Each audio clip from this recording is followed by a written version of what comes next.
네, 그럼 시작하겠습니다. 오늘 서울 지속 가능 패션 컨퍼런스 2023 정말 많은 분들이 함께해 주셔서 이 공간이 가득 찬 것 같습니다. 함께해 주신 여러분들께 진심으로 감사와 환영의 말씀 드립니다.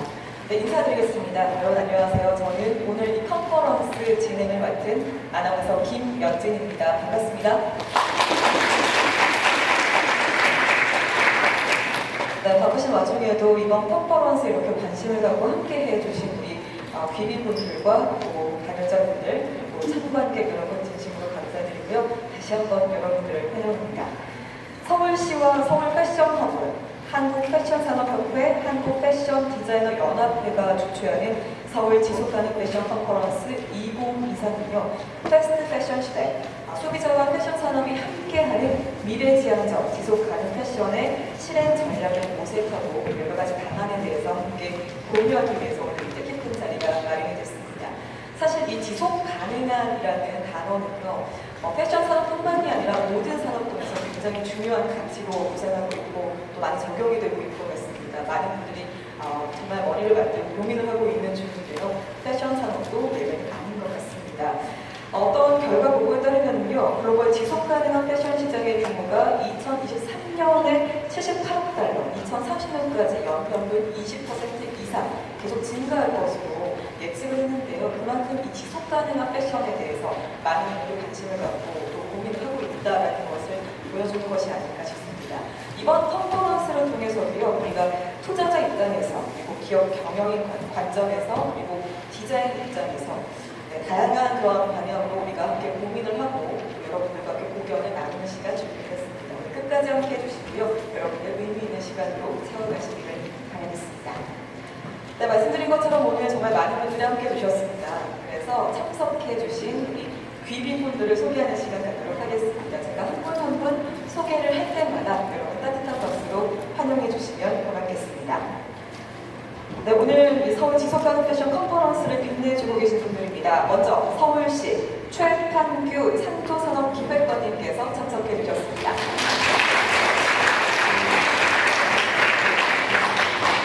네, 고맙습니다. 다음은 주관사죠. 한국패션산업협회 성래은 회장님께서 함께해 주셨습니다. 큰 박수 보내주시죠.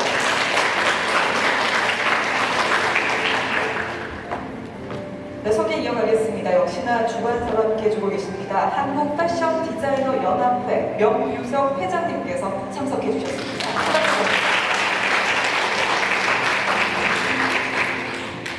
네, 그리고 오늘도 연사자로 함께 해주신 분들입니다. 한 분 한 분 만나볼 텐데요. 먼저 코렐리안 캐피털 펠르렌 대표님께서 참석해 주셨습니다. 여러분 큰 박수로 부탁드립니다.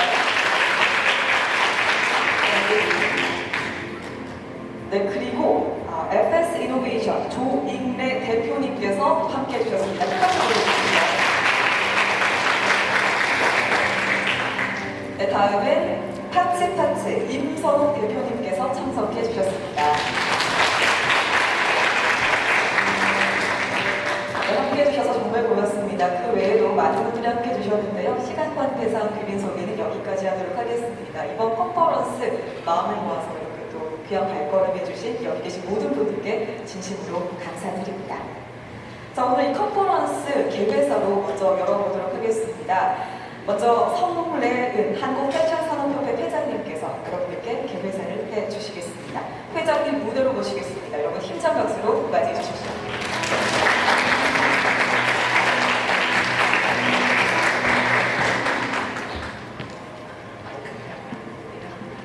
네, 안녕하세요. 한국패션산업연합회 회장 성래은입니다. 패션 협회장이기에 앞서서 섬유와 패션 업계에 23년째 종사하고 있는 사람으로서 또 미래 세대가 살아갈 환경에 대해 관심이 많은 사회의 구성원으로서 패션 산업의 지속 가능성에 대해 심도 있게 논의할 수 있는 자리가 마련된 것을 매우 기쁘게 생각합니다. 지속 가능성의 중요성이 나날이 커지고 있고 업계 면면에서 서스테이너빌리티 활동도 늘어나고 있으나 환경이라는 거대 담론에 대해서는 단편적인 노력을 넘어 모두의 방법이 더해져 시너지를 내어야 할 것이라고 생각합니다. 오늘 이 자리는 투자자, 제조업계, 디자이너, 등 우리 업계의 다양한 분야의 연사들과 기업, 기관, 학계 등 여러 분야의 참석자분들이 함께하는 만큼 지속 가능성을 위한 서로의 아이디어와 인사이트를 공유하면서 새로운 시너지 구색을 시작할 수 있을 것으로 기대가 됩니다. 오늘 연사 제안을 기쁘게 승낙해 주신 패스 이노베이션 조인혜 대표님, 파치파치 임성우 대표님, 그리고 멀리 프랑스에서 와주신 플레드들 뱅 대표님께 특별히 감사 말씀드리겠습니다.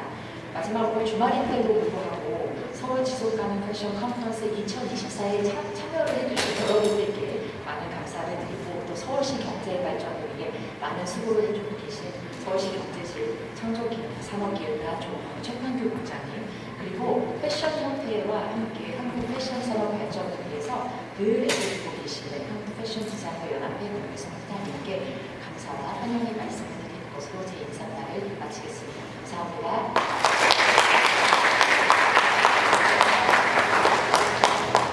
네, 고맙습니다. 우리 성미은 한국 패션 산업협회 회장님께서 여기도 귀한 말씀 전해주셨습니다. 여러분들도 감사의 마음을 전해주셨습니다. 오늘 이 자리가 시너지를 낼 수 있는 그런 자리가 되길 바란다라는 말씀 전해주셨고요. 자, 이어서 축사를 청해보겠습니다. 또 귀한 발걸음 해주셨는데요. 최판규 서울시 창조산업기획관님께서 축하의 말씀을 해주시겠습니다. 큰 박수로 무대로 모시겠습니다.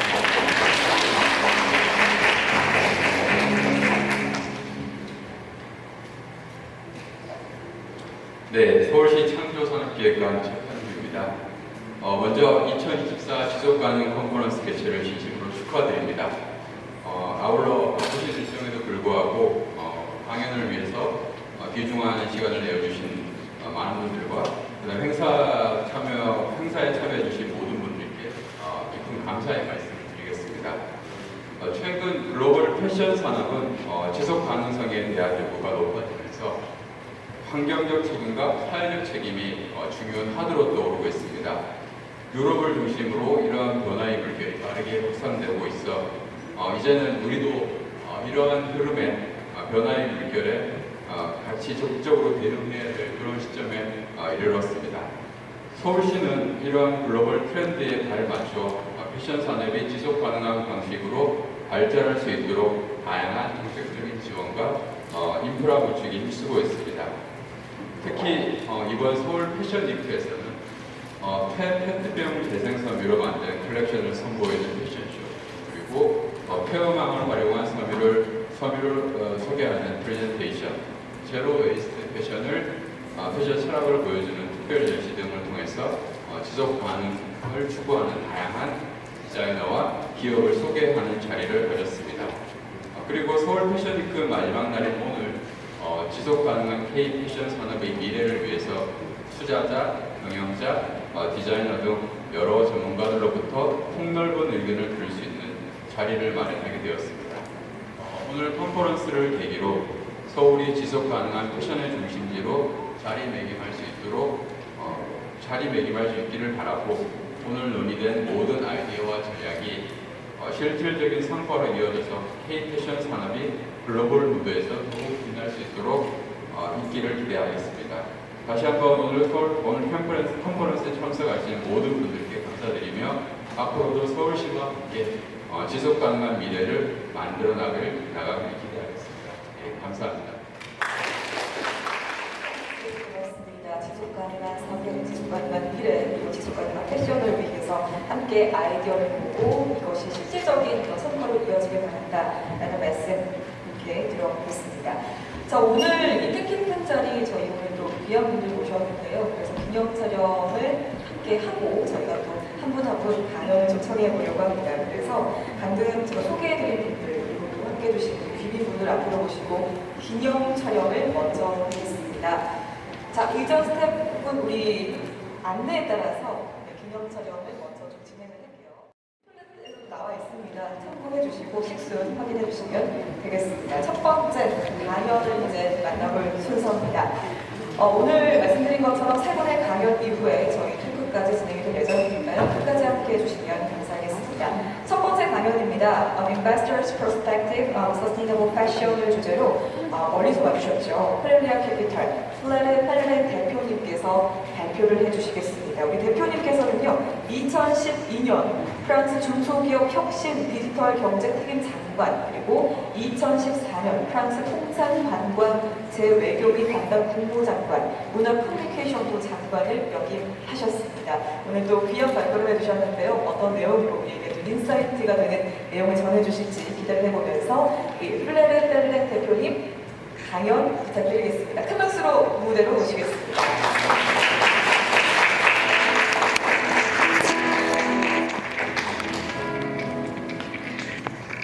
Thank you very much. 고맙습니다. I was going to deliver my speech, but I realized 제가 that maybe I 제 should present myself a bit. 바로 시작하려다가 제 소개를 먼저 하는 게 좋을 거다 생각을 해서 소개를 먼저 해드리도록 하겠습니다. 제가 프랑스 정부에서 장관으로 일을 하다가 코엔라 캐피탈이라는 그 VC 투자 회사를 설립하게 됐습니다. 물론 이제 테크 회사에 이제 투자를 하지만 저희가 사업을 좀 더 다각화해서 이제는 이제 소비재 쪽에도 이제 투자를 하고 있습니다. 프리미엄하고 이제 지속 가능한 부분에 이제 저희가 소비재 쪽으로 이제 투자를 하기로 결정을 했기 때문에 오늘 이렇게 여러분들을 찾아뵙게 되었습니다. 다시 한번 이 지속 가능한 패션에 대해서 말씀드릴 수 있는 기회를 주셔서 감사드리고, 그리고 이제 패션 산업이 정말로 지속 가능성으로 나가고 있는지에 대해서 말씀드릴 수 있는 기회를 주셔서 감사합니다. 투자자 입장에서 보면 이 질문은 철학적인 문제가 아닙니다. 이것은 이제 금융적인, 윤리적인, 그리고 장기적인 그 경제 성장과 관련된 문제입니다. 패션 산업을 오늘날 쭉 보시면은 분명히 진보는 있습니다. 이렇게 이제 지속 가능성으로 이제 나아가는 데는 네 가지 이유가 있지 않나 생각을 합니다. 우선 소비자들의 행동이 바뀌고 있습니다. 이제 소비자들은요, 자신들이 구매하는 행동에 어떤 영향을 미치는지를 깨닫게 되었습니다. 그 재판매 이제 플랫폼이 이제 증가하고 있다는 것이 좋은 사례가 아닌가 생각합니다. 데포, 트레드, 베스티어 컬렉티브, 포시마크 같은 이제는 니시 플랫폼이 아니죠. 이제는 많은 이 의류가 다시 사용될 수 있게끔 중고로서 다시 사용될 수 있는 기회를 주는 아주 중요한 플랫폼이 되고 있습니다. 투자자 입장에서 이 변화는 굉장히 중요합니다. 수요가 바뀌고 있다는 얘기죠. 수요가 바뀌면 공급도 바뀌게 되어 있습니다. 바로 이래서 저희 코리엘리아가요, 베스티아 컬렉티브를요, 저희가 아시는 이제 캐링과 함께 이제 2018년도에 이제 투자하기로 이제 결정을 하게 된 겁니다. 그 다음에 이제 전략적인 플레이어들이 중요한 역할을 하고 있죠. 파타고니아, 베자와 같은 브랜드들이요, 아주 오랫동안 지속가능한 패션을 위한 중요한 역할을 해왔습니다. 근데 정말 중요한 것은요, 새로운 세대 브랜드가 생기고 있다는 겁니다. 대표적인 게 아스팔트죠. 아주 비즈니스 모델 자체를 다시 생각하고 있습니다. 이런 브랜드는요, 지속 가능성을 위해서 디자인할 뿐만 아니라요, 이제 고객과 어떻게 이제 엔게이지먼트를 가져갈지도 완전히 바꾸고 있고, 어떻게 제품을 생산할지, 그리고 사업을 어떻게 확대할지도 바뀌어가고 있습니다. 또 세 번째 변화의 원인이라면은 바로 가치사슬의 변화라고 볼 수가 있습니다. 원재료 차원에서 변화가 있죠. 이게 뭐 생분해적인 뭐 원단이 됐던지 간에 아니면 혁신적인 섬유 재활용 기술이 됐던지 간에 어쨌든 이제 순한 패션의 발전이 있게 된 것입니다. 또 이렇게 될 수 있었던 것은요, 바로 혁신적인 이제 재료에 초점을 두는, 그리고 중고 이제 다 사용한 그런 제품에 역점을 두는 이제 투자가 이루어질 수 있었기 때문에 가능했다고 생각을 합니다. 그리고 이제 투자자들은 이제 이런 쪽에 더 많은 투자를 하고 있고, 또 여기에 대해 더 수익을 이제 볼 수가 있다고 보고 있는 게 되겠습니다. 그다음에 네 번째 원인이 바로 규제 환경이 바뀌고 있습니다. 이제 정부들은 좀 더 지속 가능한 방향으로 나가게끔 입법을 바꾸고 있죠. 여러분들 다 EPR을 알고 계실 겁니다. 바로 유럽 연합에 있는 바로 그 EPR 덕분에 좀 더 이제는 지속 가능성을 위한 그런 환경들이 조성이 되고 있습니다. 이제 일반인들의 이제 생각도 바뀌고, 그다음 이런 규제 압박도 이제 생기다 보니까 이제 업계에서는 이 순환 경제를 위한, 그리고 이제 ESG를 위해서 사업하는 방식들을 이제 바꾸고 있는 것이죠. 저희가 이제 저희 포트폴리오 중에서는 이제 그 베스티어 컬렉티브라고 있는데요. 이 회사 같은 경우도 B 코프 인증 라벨을 받은 바가 있고, 좀 더 이제 지속 가능성으로 넘어가고 있습니다. 우리는 우리는 좀 더 현실적인 필요가 있습니다. 그렇지만 지속 가능성으로 감에 있어서 장애물들이 남아 있습니다. 첫 번째가 이제 공급망과 관련된 장애물이 되겠습니다. 굉장히 복잡하죠, 이 공급망이. 그리고 이제 이해 당사자마다 이해가 또 다릅니다.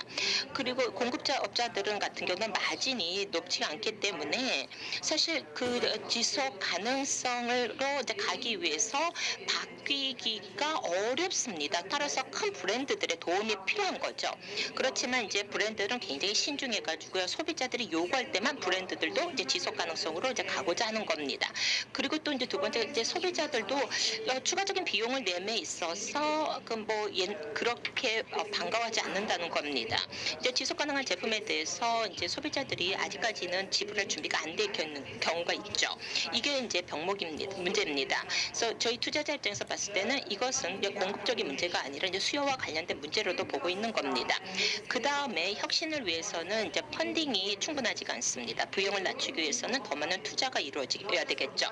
이거는 민간 분야에서도 이제 펀딩이 이루어져야 될 거고 이제 공공기금으로부터도 펀딩이 이루어져야만은 진정으로 이 업계를 바꿀 수 있는 혁신을 만들어낼 수가 있을 겁니다. 이거는 이제 우주 항공 산업이 직면했던 상황과 비슷하지 않을까 생각을 합니다. 그래서 이렇게 이제 비행기 여행을 이제 하기 위해서는 이제 풋프린트를 줄여야 되는데요. 그렇게 하기 위해서는 연료를 바꿔야 됩니다. 그 연료를 바꾸게 되면은 이제 항공료가 더 비싸지겠죠. 그렇지만 이제 근데 공공 투자를 통해 가지고 이런 부분들에 대해서 보완을 해줄 수 있어야 되는 겁니다. 제가 생각해 가장 큰 문제 중에 하나는 사실은 말하는 것과 그리고 하는 행동 사이에 격차가 있다는 것입니다. 많은 소비자들이 지속 가능성을 원한다라고 말을 하지만 실제로 구매 행동을 보면 꼭 그렇지만은 않습니다. 그래서 이 격차를 좁혀주는 것이 이제 중요할 텐데요. 두 가지 방법이 있을 것 같습니다. 우선 하나는 지속 가능한 패션 자체를 원할 수 있는 것으로 만드는 것입니다. 어떤 사람들이 물건을 살 때에는 지속 가능하다고 해서 그냥 사는 것이 아니라 원해야지만 살 수가 있습니다. 그렇기 때문에 지속 가능한 패션의 어떤 위치를 조금 더 원하는 것으로 만들 수 있어야 될 것이고요. 그러려면 새로운 서사를 부여하고 그래서 이 상품이 조금 더 원하는 상품이 될 수 있게끔 해야 될 것입니다. 지금까지는 사실은 이런 부분들은 좀 패스트 패션에서 조금 많이 보여졌었는데요. 이제는 이것을 조금 더 장인 정신이라 품질이라든가 어떤 히스토리라든가 이런 쪽으로 바꿔서 가져와야 될 필요가 있겠습니다. 새롭다고 사는 것이 아니라 정말 원해야지만 사는 것이니까요. 두 번째 방법이라고 하면 이런 지속 가능한 선택이라고 하는 것을 쉽게 할 수 있게끔 하는 것입니다. 뉴트리스코어라고 해서 영양 점수가 있는데요. 이것처럼 어떤 게 정말 이 지속 가능한 것이냐를 알 수 있게끔 해주는 것이죠. 간단하고 투명하게 우리가 라벨링을 할 수 있다라고 하면 이 소비자들이 알고 정보를 기반으로 해서 선택을 할 수가 있을 것입니다. 더불어서 규제도 여기서 많은 역할들을 해줘야 될 것입니다. 투자자 관점에서는 사실 현실적인 사고가 필요합니다. 패션의 모든 부분이 다 이 지속 가능성과 관련해서 동일한 영향력을 발휘하는 것은 아닙니다. 그래서 이런 그 사치사슬망에 있어서 변화를 가장 잘 가져올 수 있는 분야가 어디인지를 좀 파악을 할 필요가 있는데요.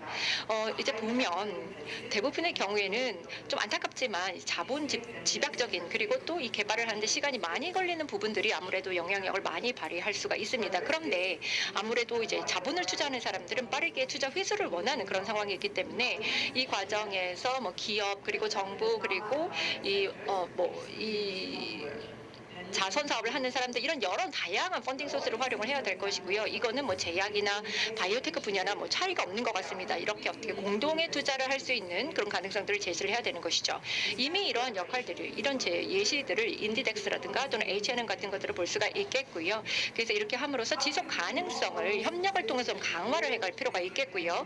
이해관계자들이 가지고 있는 서로 다른 이런 이해관계들을 조금 잘 조율할 수가 있는 것이 굉장히 중요할 것 같습니다.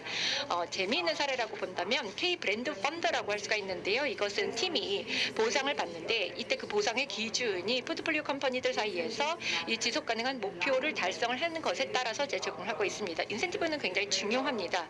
그리고 이제 아주 강력한 방식으로서 이 지속 가능성한 그 결과를 도출하는 데 마음 도움이 됩니다. 그리고 지속 가능성과 또 어떤 파이낸셜한 이 성과라고 하는 것이 하나를 얻으면 하나는 잃는 것은 아닙니다. 그래서 우리의 사업에 있어서 그리고 우리 어떤 공급망에 있어서 또 우리의 명성에 있어서 또는 뭐 어떤 규제와 관련된 벌금을 낸다던가 이런 식으로 굉장히 다양한 것들로 다 엮여 있습니다. 그래서 지속 가능성이라고 하는 것은 어떻게 보면 성장의 기회이기도 하고요. 2027년까지 3,500억 달러 정도가 이 시장이 커질 것이라고 리세일 시장이 커질 것이라고 생각을 하고 있기 때문에 이것은 리테일 하시는 분들이나 투자하시는 분들에게 모두 다 큰 기회입니다. 그래서 패션 산업을 봤을 때 이 산업이 그러면 이 지속 가능성으로 가는 길에 있는가? 네, 그렇다라고 생각을 합니다. 그런데 동시에 아니다라고도 생각을 할 수가 있겠죠. 여기에는 어떤 그 소비자들의 행동이라든가 혁신이라든가 규제라는 데 있어서는 굉장히 좋은 장점들이 지금 보이고 있지만 아직까지도 어려움들이 있기 때문에 이런 것들을 조금 해결하기 위한 노력들이 있어야 되겠죠. 아까 말씀드렸던 것처럼 말과 행동 사이의 격차를 줄여야 되겠고요. 그리고 전략적으로 단순히 이 지속 가능성이라고 하는 것이 윤리적인 거다. 이걸 끄는 것이 아니라 기회다. 사업적인 기회다라고 하는 것도 우리가 잘 이해해야 되겠습니다. 감사합니다.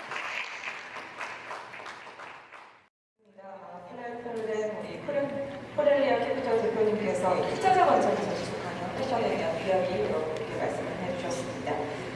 네, 이제 두 번째 강연도 또 이어가도록 하겠습니다. 이번 강연은요, 친환경 지속가능 패션을 위한 실전 경영 전략에 대해서 함께 알아보는 시간인데요. FS 이노베이션 조임래 대표님께서 이번 시간 발표를 또 준비해 주셨습니다. 조임래 대표님께서는 한국생산성본부 경영진단사로 근무하셨고요. 또 지속가능 패션 이니셔티브 SF5 자문위원으로 활동하고 계십니다. 그러면 두 번째 강연을 해주실 우리 조임래 대표님 무대로 모시겠습니다. 큰 박수로 맞이해 주십시오. 지금 사실 우리한테 주어진 숙제가 엄청나게 큽니다. 저는 81년도에 공공입사해가지고 44년째 일을 하고 있는데요. 매번 우리 기업들은 항상 내년을 끌었습니다. 이때까지 내년이 경기가 좋을 거니까 여러분들 편하시세요 라고 한 적은 한 번도 없습니다. 계속 그렇습니다. 그리고 앞으로도 그럴 거예요. 그런데 예전에 그런 거 틀립니다. 지금 우리가 같습니다. 지금은 그냥 간단한 숙제가 아닙니다. 그런다면 지금까지는 솔직히 열심히 하면 가능성이 있었습니다. 지금 열심히 한다고 되는 게 아닙니다. 쉽게 얘기하면 예전에는 결과만 중심이었어요. 어쨌든 빠르게 싸고 이렇게 만들면 우리가 이걸 추구하고 있어요. 지금 과정을 중시해야 됩니다. 당신이 뭐 어떻게 해가지고 여기까지 왔느냐, 무엇으로 돈을 벌었냐, 이걸 따지기 시작했습니다. 이거는 우리 기업을 운영하는 입장에서는 시험입니다. 왜? 이때까지는 힘을 들여가지고 문제를 내기도 쉽지 않습니다. 기업을 운영하다 보면 BP 도달해야 되고 얼마나 많은 일들이 있습니다. 그럼에도 불구하고 소위 말하는 착하게 해 하는 이야기까지 우리한테 이야기하고 있기 때문에 이건 우리한테 엄청난 위기입니다. 그럼에도 불구하고 우리한테는 엄청난 기회가 왔습니다. 이 부분만 극복한다면 새로운 장르가 열립니다. 그래서 왜 이렇게 되었을까? 이게 누구 탓인가? 이걸 한번 오늘 이 짧은 시간이지만 냉정하게 살펴볼 때야지 되지 않는가라는 생각이 듭니다. 그래서 이 주제는 아니 왜 이 세상이 이렇게 되는가? 그렇다면 그 이유가 뭔가? 그렇다면 그 이유를 우리가 깊이 깨달아서 이거를 극복할 수 있는 방법이 있는가에 대해서 이야기를 해볼까 합니다.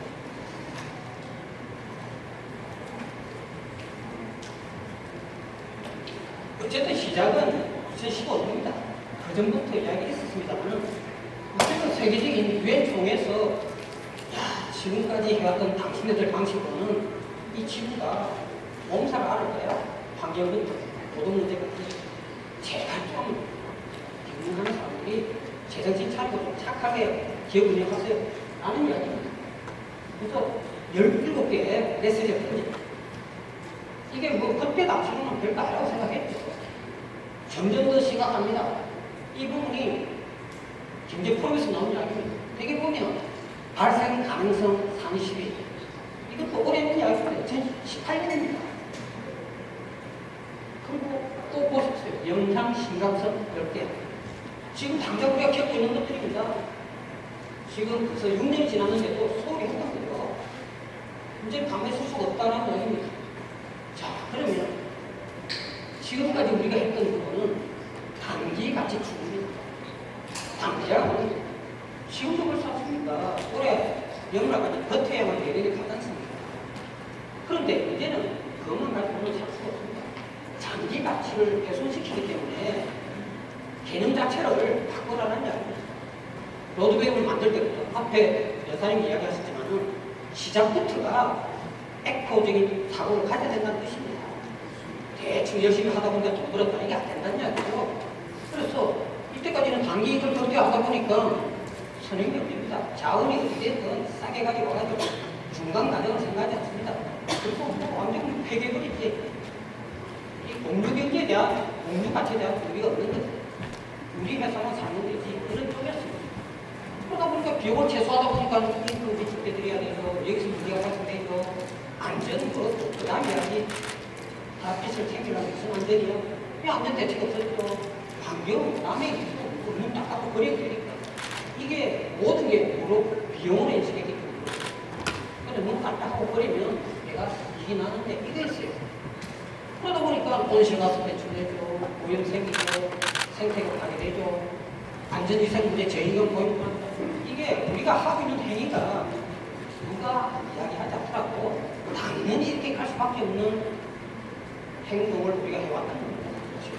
그래서 사업에 끼치는 영향이 이제는 공급 물류가 단절되고 돌아보니까 공급망이 다 파괴돼요. 시장 규제에 대한 예측 가능성이 저하되고 내일 어떻게 될지 모르겠습니다.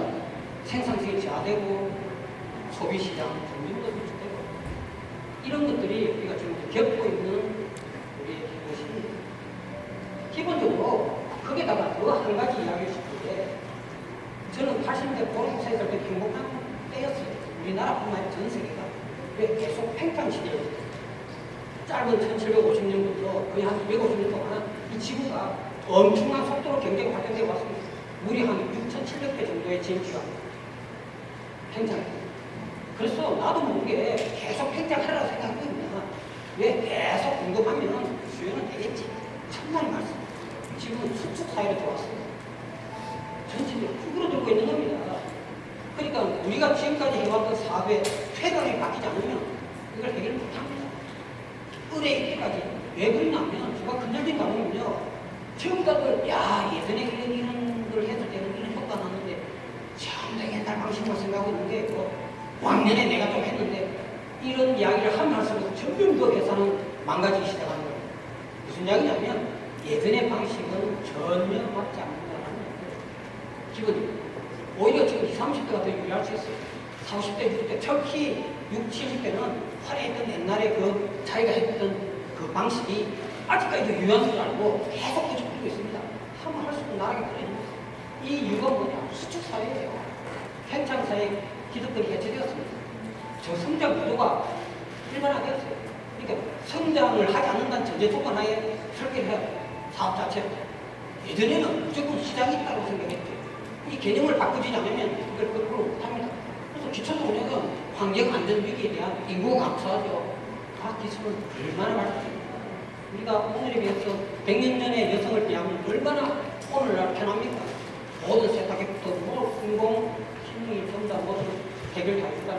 그래도 불구하고 더욱더 불안하고 더욱더 바쁩니다. 이게 어떻게 된 겁니까? 어떻게. 그래서 과학기술은 발전되지만 이 과학기술과도 이해 안 됩니다.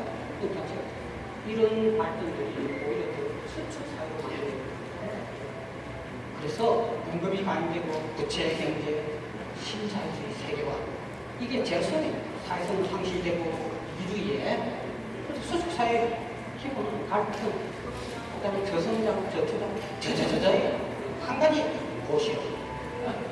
그러니까 이건 뭐 쉽게 풀 수 있는 것들이 아니라는 이야기입니다. 이걸 어떻게 우리가 해결해야 됩니까? 근데 패션 산업은 또 세계 2위 규모 산업이에요.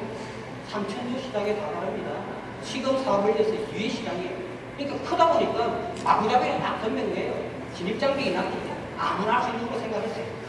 이제는 배치가 끝났습니다. 그래서 예전에는 경영 포인트가 더 많이 더 싸게. 근데 이 패션 산업의 장점이 얼마나 큽니다. 사이즈가. 두 번째, 인간의 1차, 2차 용어를 다 가지고 있습니다.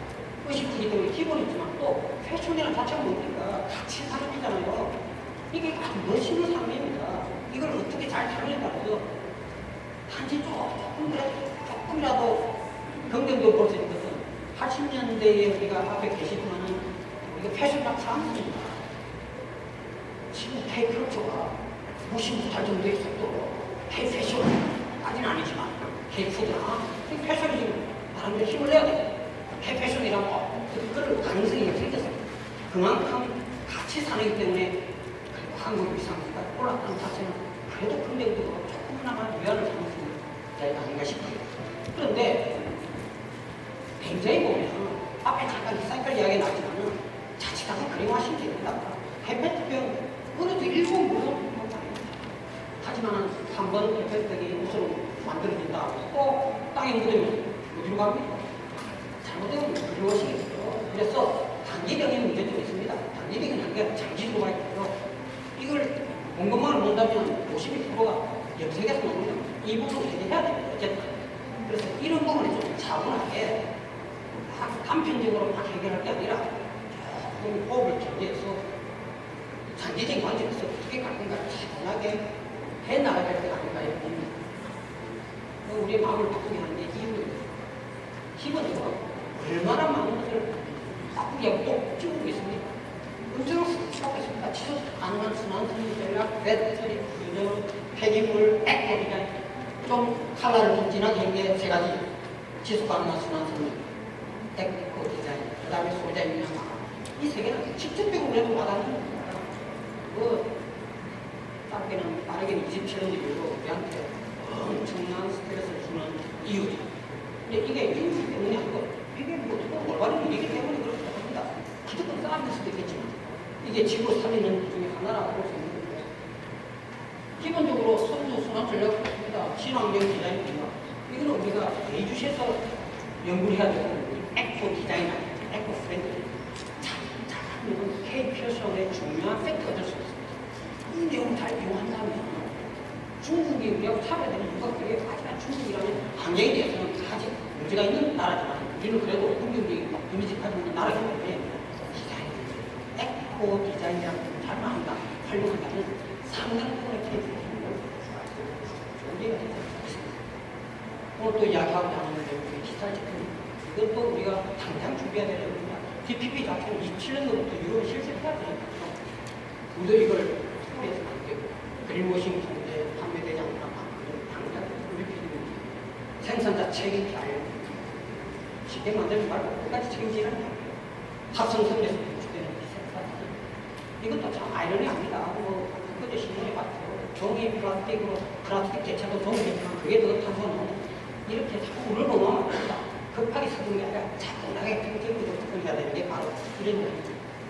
그래서 이런 내용들은 뭐 여러분 자동차 다이키를 빨리 넣으면 에코 디자인 자체 규정을 대상 품목 확대되고 법률이 강화되고 에코 디자인 용산이 강화되고 DPP 요구가 이때 본격적으로 우리는 한 발 앞섰습니다. 아시아에서는 물론이고 전 세계를 향해서 우리는 발빠르게 물러가고 있습니다. 추진을 당한다면 충분히 우리에게 기회입니다. 디지털 제품 연구라는 자체는 어쨌든 정준비 과정에서 당신이 제품을 만들 때 처음부터 끝까지 오픈해라 이런 이야기 숨기는 말은 아닙니다. 기본적으로 폐기물 같은 경우도 그래요. 아주 명확하게 우리의 특징입니다. 명확하게 가이드라인을 딱 만들어놓습니다. 이 부분이 기본적으로 나름대로 빠져나갈 부분이 없습니다. 철저하게. 그럼 대부분요, 앞에서 나오지만은 우리가 GRS부터 시작하면 인증마크는 거의 90%가 유럽입니다. 그 인증마크를 만든다는 것 자체는 두 가지입니다. 오랜 세월이 거쳤다는 이야기고 두 번째는 진지하다는 이야기입니다. 그냥 얼렁뚱땅 만든 게 아니라는 이야기입니다. 아주 오랜 시간. 그래서 우리는 이걸 절대 무시하면 안 됩니다. 이 부분에 대해서 우리는 신중하게 받아들이고 우리가 배우기가 잘합니다. 폐기 자체를 보세요. 온 쓰레기 아닙니까? 이 기부 총기. 조금 더 기업 대응을 더 우리가 연구해야 되기 때문에 기업 대응을 조금 이야기해 본다면 TPP 체제 구축을 홀가디스 찰즈라는 회사는 뭐 오래되지 않습니다만 2023년 9월이니까 작년 어쨌든 되네요. 이 내용 보면 이 옷을 만들 때 전체 봤더니 23,473kg가 걸렸다. 말리지를 넣어놓습니다. 옷을 만들 때. 소비자들 말이 이거죠. 세계국에서 봅니다. 중국이 나오고 이태리가 나오고 간단 예로 국내 지금 거의 한 88%가 다 해서 봉제돼 들어오죠. 그럼 적어도 8,000에서 12,000m, 1000km. 그럼 동대문 디자이너들은 이거 재서 만든다면 기계 400에서 500 킬밖에 안 됩니다. 이런 부분을 소비자가 알아요. 왜? 거리가 짧다는 자체는 탄소 줄인다는 자체입니다. 이런 식으로 이 부분이 그냥 이 힘이 들지만은 충분히 기회를 있다는 거예요. 그래서 이런 부분을 우리가 강조하고 국내에서 만드는 한국 제품은 이런 탄소 배출까지 생각해서 만들었다는 것을 전 세계에 관해서 우리가 뭔가 가르치는 게 아닌가. 그래서 이런 부분에서 우리가 문제를 보고 우리가 활용해야 될 가치가 있지 않는가 이거. 그 다음 부분 자체도 여기도 마찬가지입니다. 기본적으로 탄소 중립을 위해서 순환 경제가 주목되니까 문제는 그냥 내 마음대로 만들지 말고 지금 국내 기업입니다. 제가 지금 활동하는 SFI 쪽에 이걸 상당히 시간이 걸리고 상당한 에너지를 들여서 만들어놨어요. 이런 것도 적극적으로 활용할 필요가 있다는 이야기입니다. 그 자체. 이건 뭐 국내 이야기 빨리 넘어갑니다. 어쨌든 이런 식으로 갖다 대면 여러 가지 이 레퍼런스가 나와가지고 소비자들이 선택을 할 수 있는 손을 갈 수 있게 이렇게 만들어진다는 거예요. 재고 상품에 대해서도 물레몬이 역시 앞서있는 회사는 다릅니다. 기본적으로 많이 비우라고 이 홀에 확 캔유 트레이닝 이걸 읽어보면 소비할 때부터 좀 함부로 소비자를 하지 말고요. 물건을 귀하게 쓰세요. 이런 이야기입니다. 보면 위에 쌍층 제로 보니까 백 자체도 마구마구 하지 말고 왜 다시 판매를 하려면 소중하게 생각하고 깨끗하게 사용하는 분은 내가 받아줄게 이런 이야기죠. 그래서 이제는 물건을 그냥 함부로 취하지 말고 왜 지구를 살리는 길이다 생각하고 동참해라. 이런 적인 용도입니다. 소비자들의 일론됐습니다만 기본적으로 K-POP 프레임이 보세요. 이게 뭐 죽은 지구의 K-POP이니까 이제는 단순하게 아이미가 아닙니다. 이런 식으로 여러 가지 활동을 하고 있지 않습니까?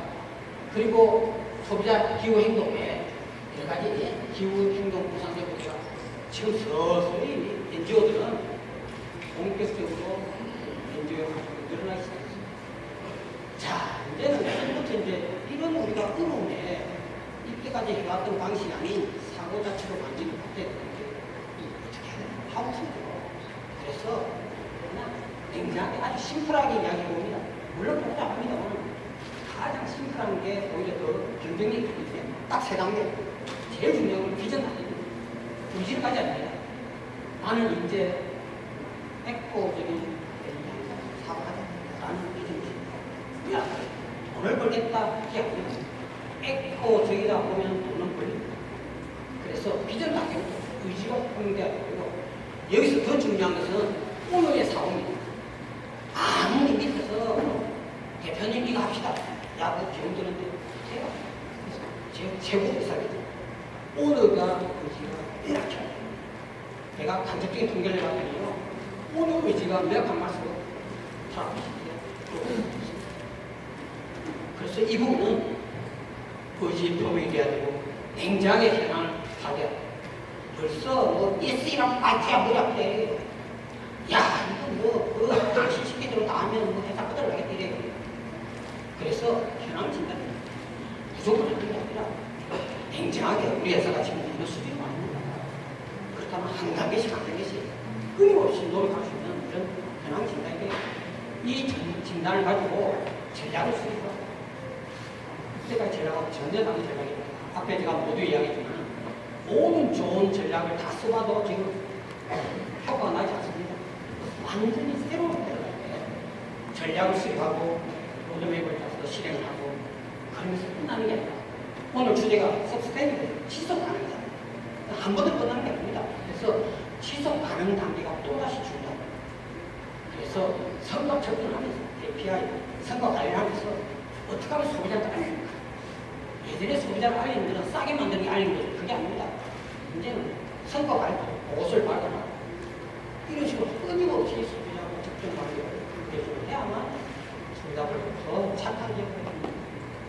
그래서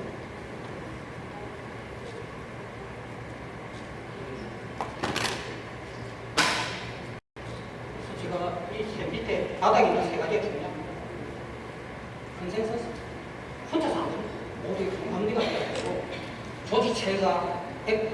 프렌드리로 딱 잡혀야 되고 문화 자체가 문화가 친환경이라는 문화가 뭐예요? 아직까지 이런 회사가 본적이 없습니다. 왜냐하면 저 자신도 회사의 문화가 회사가 아직까지 괴롭습니다. 이 에코 프렌드리가 조직 문화로 안착되는 회사는 즐겁습니다. 즐거워야 됩니다. 근데 지금 요 근래 회사들은 즐거운 회사가 없습니다. 제가 10년 전에도 이렇게 특강을 많이 하면 상당히 즐거운 분위기에서 했었어요. 저도 인상도 높여고 있는데 요 근래 하면 계속 이상소수밖에 나와요. 이상소수는 안 되는 불구하고. 그리고 여러분 계신 분 중에 좀 묻는다 한 사람은 아마 이 초등학생이시면 웃을지 연세하면 드시다면 웃을 수도 없습니다. 왜? 매일 우리가 스트레스를 받고 있습니다. 그래서 조직 문화는 진짜 신이 나는 신명 나는 에코 프렌드에서 만들어내라고 되지 않겠습니까? 하는 생각이 들어옵니다. 그래서 우리가 경영하시는 의무가 아닙니다. 전략입니다. 그래서 5가지 경영은 ESG 인식과 추진 의지, 전략책을 갖춰야 되고 그 체계를 갖추고 조직이 뒤따라줘야 돼요. 다른 성과 관리를 계속 부진하면서 소비자하고 접촉을 타야 됩니다. 이 5가지에 대해서 이거는 전반에 대한 최고사 결정된 아주 이론적인 겁니다. 사실은. 그리고 이 내용 가지고 몇 회사를 좀 컨설팅하고 또 몇 회사가 조금의 이제 시작입니다. 효과를 보고 이런 경우입니다. 그래서 이거는 국내 지금 우리가 프로그래밍 생각 SFI에서 제가 활동하고 있거든요. 이게 또 그게 위원장님이 와 계시는데 이게 프리입니다. 돈 내는 것도 아닙니다. 근데 만들어본 것도 별로 지금 현재 100몇밖에 안 들어왔다고 보니까 자가 전달해야 돼요. 제가 우리 회사가 지금 일치가 얼마 정도 위치에 있는가 자가 프로그램이에요.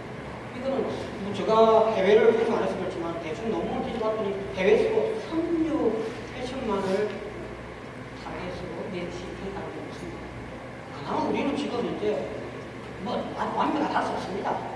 많이 개선해야 됩니다만 어쨌든 우리는 섬유 패션에 국한해가지고 중소벤처에서 나온 거지만은 그건 다 여러 분야로 다 쓰는 거죠. 그건 섬유에서 할 수 있게 만드는 거고 그래서 이렇게 자가 진단 들어가면 공짜입니다. 공짜에 평균이 나옵니다. 최소한 이 정도 가지고 내가 어느 쪽으로 방향을 잡아야 될까? 이 정도는 아 진짜 그렇게 해서 이제 분석이 되는 겁니다. 이 부분이. 그리고 기본적으로 역시 장기적인 전략이 필요하기 때문에 이게 제일 핵심이죠. 우리가 가지고 있는 한정된 자원. 기업이 마구마구 자원을 쓸 수가 없어요. 그래서 한정된 자원으로 우선순위입니다. 다 잘할 수 없습니다. 우선순위를 두고 그래서 결정해서 각 부서의 임무를 왜 하는 거예요. ESG 해냈더니 ESG 추진위원회만 하나 만들어가지고 전혀 조직하고 어울리지 않고 그 혼자 맨날 공부하러 다니고 뛰어다니고 오늘 안에 보고하고 해요. 괴리가 생깁니다. 쟤들 뭐 하는지 모르겠더라고. ESG 담당은 속이 터지고 아무 의미가 없습니다. 전 조직에 참여하는 그래서 오늘 이야기의 제일 중요한 건 저겁니다. 장기적인 전략이 필요하기 때문에 한정된 자원, 우리 회사 가지고 있는 게 뭐입니까? 그리고 우리의 장점입니다. 그래서 우선순위를 잡니다. 우선순위. 그래서 각 부서의 임무를 전 회사가 조직 문화를 가지고 아침마다 웃을 수 있는 그런 회사를 만드는 게 다른 일하다 봅니다. 그래서 조직에 대한 이야기입니다. 일반적인 경우가 ESG 보고서, 지속 가능성 보고서 이거 보통 초보자 입장에서 만들어도 괜찮습니다. 이게 뭐 처음부터 뭐 공식에서 만든 것도 아니기 때문에 대단한 것을 만들겠다라는 순간 사실 못 만들게 돼요. 불안해서. 그게 아니라 그냥 그쪽그쪽 일기쓰듯이 이런 식으로 만들어볼까? 그래서 우리가 이런 어떤 친환경적인 요소를 잘하네? 이런 식으로 편하게 접근하는 게 가장 맞지 않을까 싶습니다. 그래서 이 부분이 지금 GPT도 지금 SF에서 개발해놓은 겁니다. 최근에 개발한 겁니다. 다들 답변. 마지막으로 제가 하고 싶은 게 오래된 이야기입니다만은 원점 회계에서 나옵니다. 필리라는 형사의 이야기입니다. 강하지 않으면 살아갈 수가 없어요. 하지만 부드럽지 않으면 상냥하지 않으면 살아갈 사기가 딱 맞는 이야기예요. 1950년 나온 소설인데 지금 우리 패션 회사한테 딱 메시지를 주는 내용이 아닌가 싶어요. 이때까지 강하게 했어요. 열심히 달려왔어요. 하지만 지금은 부드럽지 않으면 살 수 없습니다. 소비자와 같이 소프트한테 소비자와 접점을 만들어가는 훌륭한 패션 회사를 만들어주시면 좋겠습니다. 고맙습니다.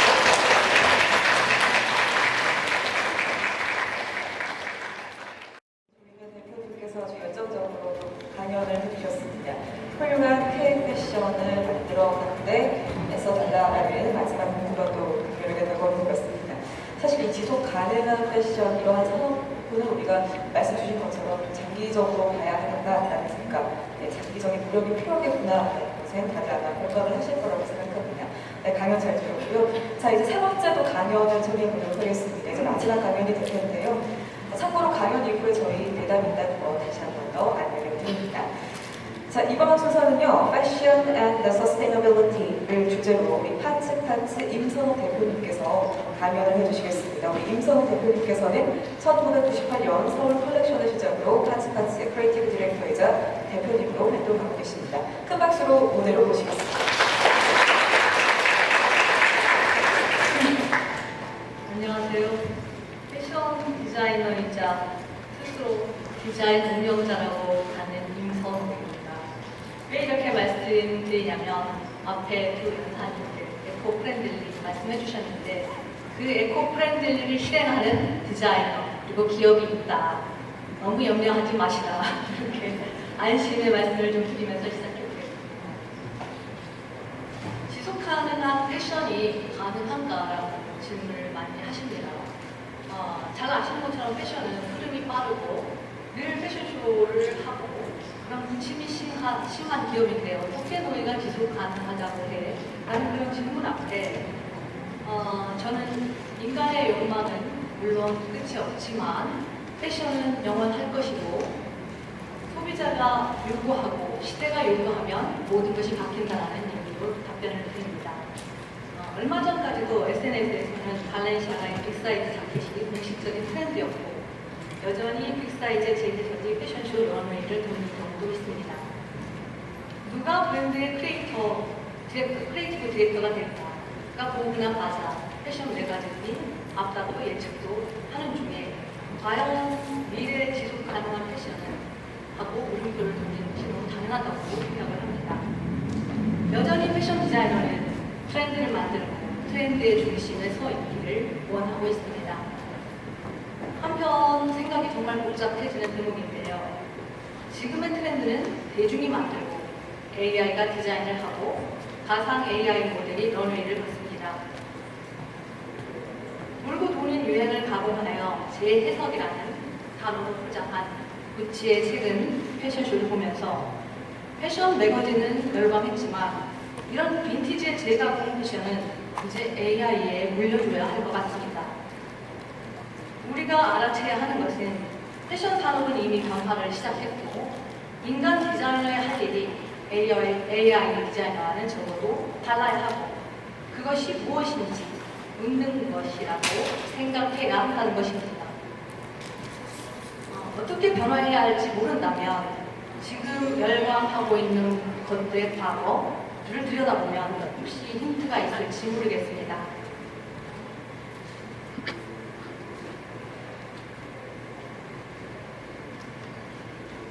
잘 아시는 것처럼 루이비통이 오늘의 루이비통을 꿈꾸지 않았을 것 같습니다.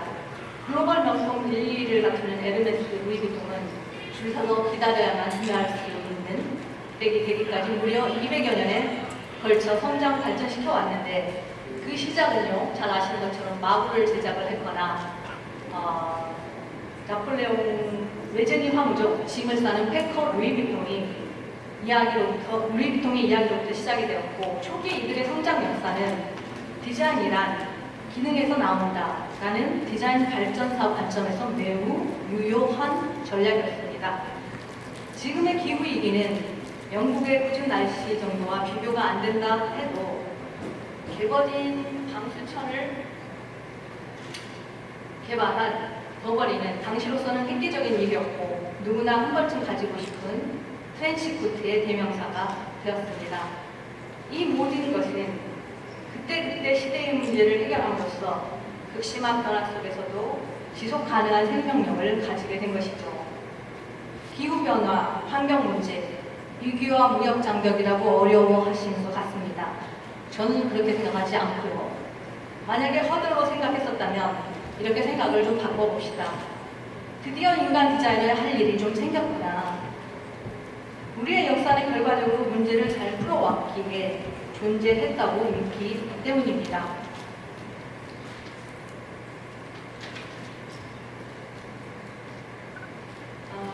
그럼 에코-프렌들리 파츠파츠는 어떤 문제를 인식하고 풀었는가 설명을 좀 드려보도록 하겠습니다. 브랜드명 파츠파츠란 옷을 구성하는 앞판, 뒷판의 부품을 얘기합니다. 보통 유명한 디자이너가 스케치를 하면 스케치에 따라서 패턴으로 넘어가고 또 생산에 이르기까지 그 과정이 굉장히 턱이나 깁니다. 그 과정 동안 얼마나 많은 버려지는 요소가 있는지, 저는 파츠가 만들어지기 이전에 13년 이상 컬렉션을 했고 많은 활동을 하면서 그 과정이 굉장히 소모적이라는 것들을 이미 알았기 때문에 이렇게는 더 이상 지속할 수가 없다. 스스로 그런 판단을 내렸고,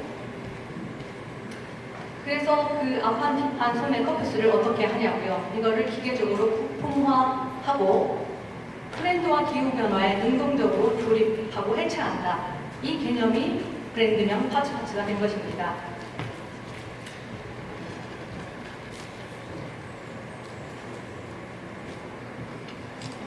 그 디자인이란 한 개의 스케치로부터 시작할 수도 있지만 전략이고 시스템적이고 엄연하게 거대한 산업 안에 존재하는 것입니다.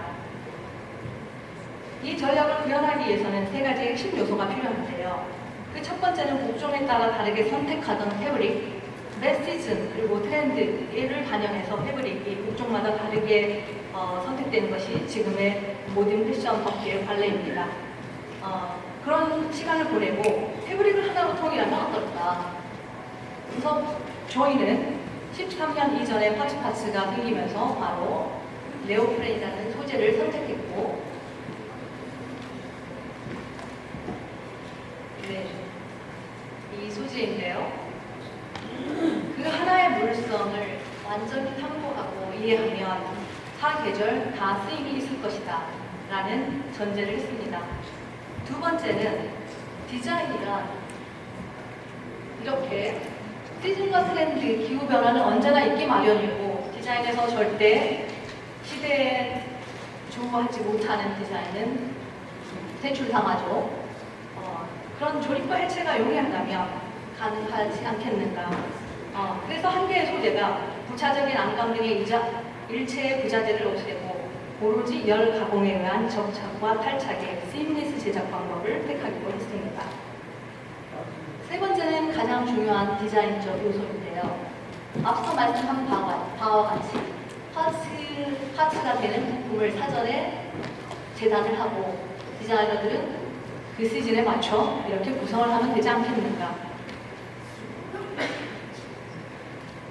이 세 가지 요소를 가지고 브랜드는 시작이 되었습니다. 또 하나의 중요한 이유는 2010년 무렵인데요. 목종의 체계가 바뀌는 시기였습니다. 왜냐하면 라이프 스타일이 확장되면서 그간에 정장을 입고 운동을 하려면 옷을 갈아입어야 하고, 그런 현대인이 바쁜 시간에 옷을 선택하여 착용하는 것이 비용과 시간으로 보였습니다. 너무 낭비되고 있고요.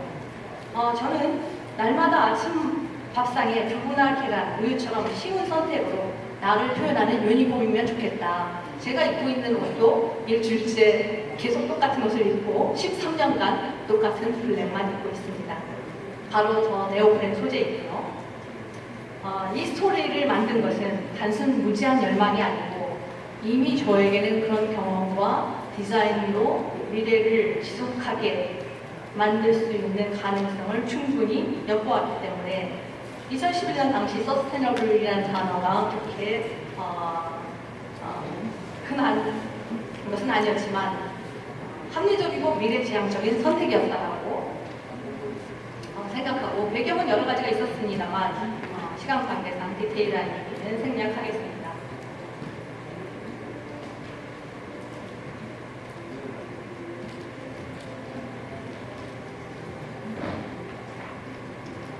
디자인 얘기를 좀 더 하자면요.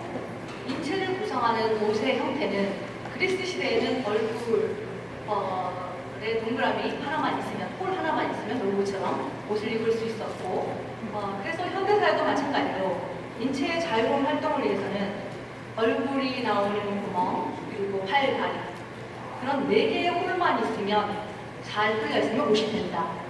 그 개념으로부터 시작을 했는데 나는 디자이너고 디자인 좀 하는 디자이너이고 걱정이 없었습니다. 인체는 둥글고 내가 선택한 네오폴리 패브릭은 중력으로 밑으로 충분히 떨어질 각오가 되어 있었기 때문에 이런 스퀘어 패턴에 단지 4개의 홀만 있어도 옷으로서 충분한 기능이 실현이 되었고 아름다운 실루엣을 만들어 주었습니다. 그렇지만 한 가지의 소재가 사계절 컬렉션을 진행한다는 건 그렇게 쉬운 일이 물론 아니었고 겨울에는 판매를 못한다. 이런 그 요소들이 리스키한 요소들이 굉장히 장점의 기회를 주었고 그 장점의 기회가 된 것은 나중에 영상으로 또 설명을 드리도록 하겠습니다. 결과적으로 이 3가지의 소스가 다 준비되어 있다 하더라도 디자인, 제작, 최종물은 판매와 비즈니스로 이어지는 지속성이 없다면 의미 없는 실험에 그칠 수 있습니다. 저희는 14년간 서울 컬렉션과 트라노이 전시를 통해서 해외 20여 개국 이상에 수출을 했고 최근에는 기업과 백화점, 리조트에서도 유니폼으로 착용을 하게 되었습니다. 홈쇼핑 2시즌 만에 분당 1천만 원의 기록적인 매출을 달성한 것도 이번 연도가 되었습니다. 초기에 이런 시작이 가능했을 거라고 생각을 하지 않았지만 아까 200년의 역사를 가진 루이비통의 3초백 저희는 13년 만에 이런 기록을 달성했다면 꽤나 성공한 것 아닐까라고 생각을 해보면서 용기를 드리고 싶어서 이런 숫자를 얘기를 했습니다. 그러면 영상을 보면서 조금 재미있는 패션 이야기를 시작해 보겠습니다.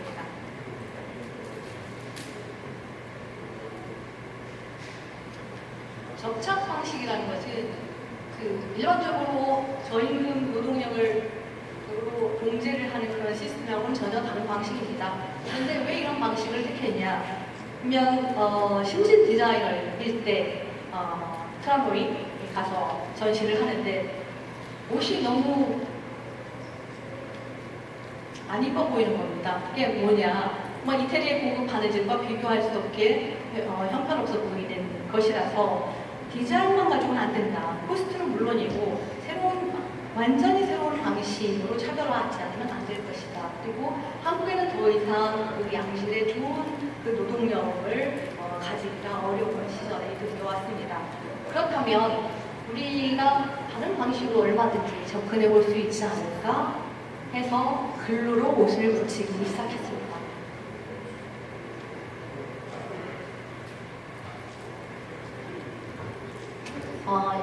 몇 년 전의 컬렉션인데요. 여기서 보여지는 것 모두 다 글루로 붙인 접착 방식이고 여기서 보여지는 저런 디자인 패턴물도 버려지는 것들이 저절로 이 패턴물로 올라가서 디자인이 된 것입니다.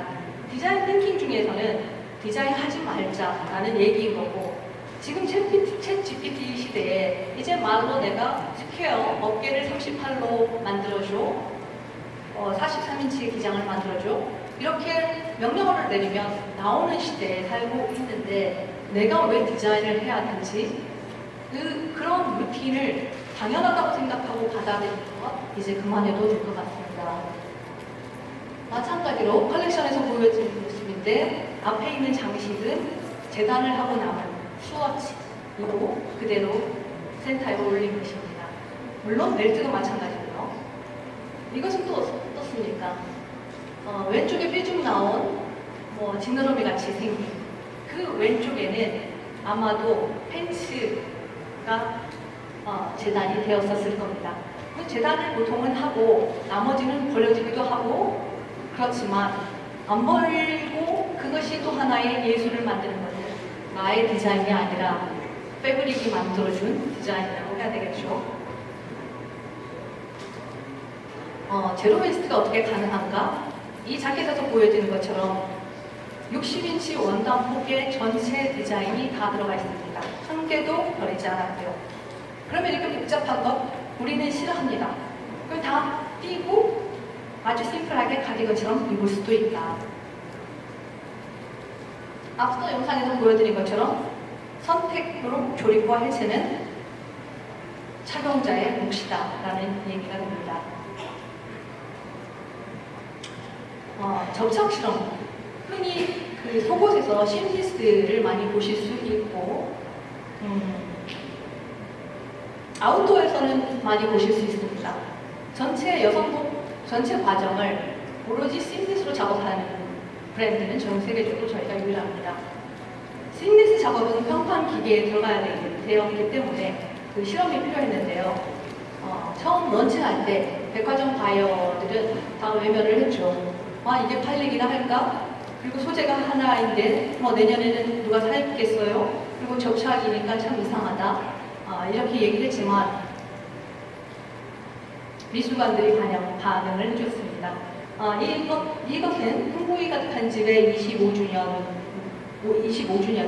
3만 개의 오더를 이 접착으로 만들어달라. 이게 첫 번째 접착 실험이자 첫 번째 오더인데 그런데 기계가 없었습니다. 작은 기계 하나 있었고 그래서 3만 개를 실험할 수 있는 공장도 찾을 수가 없었고 그 찾다가 의료기기를 만드는 회사에서 이런 이 작업을, 패브릭 작업을 같이 해보자.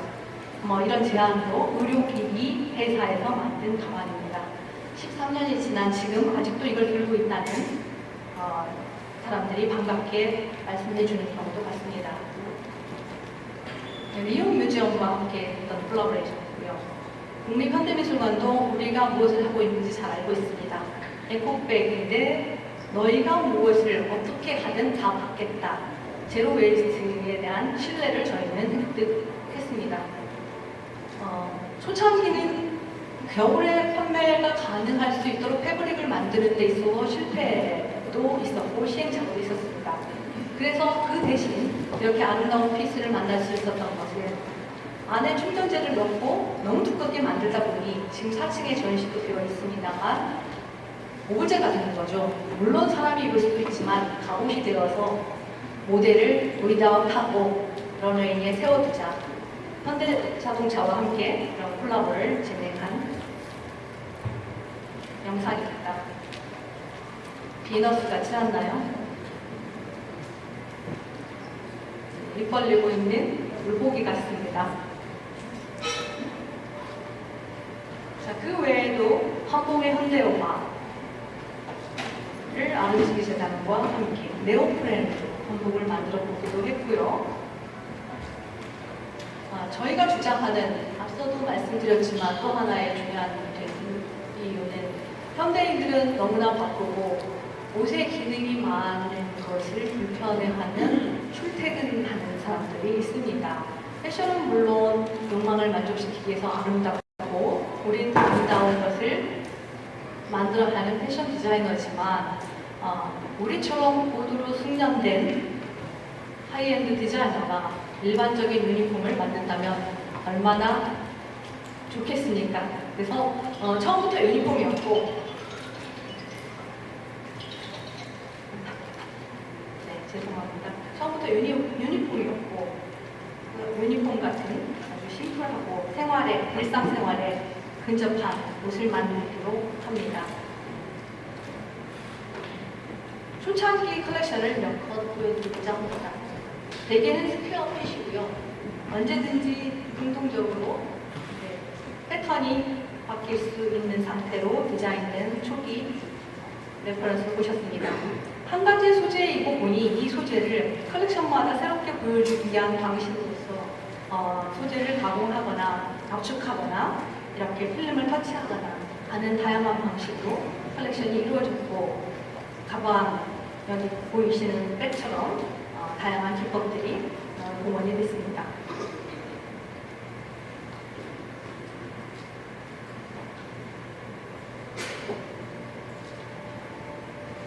저의 발전사를 보시면 2011년에 저희는 파츠파츠를 런칭했고 1998년에 이미 선 컬렉션으로 많은 활동을 했었습니다.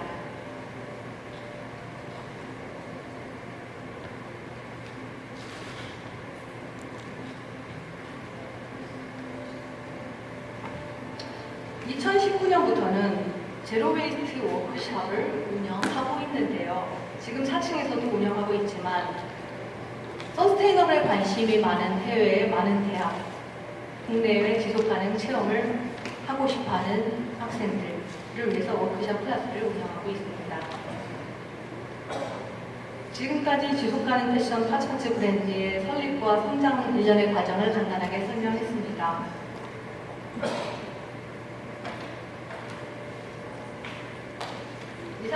이상으로 발표하는 데는 지속가능한 패션의 예로서 인사이트에 작은 도움이 되면 좋겠습니다. 그럼 마무리하겠습니다. 감사합니다.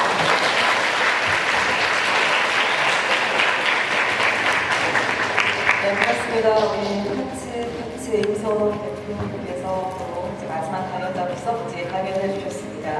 네, 지속가능한 패션의 한 중요한 사례로서 또 성장과 또 브랜드에 대한 이야기를 들어볼 수가 있었는데요.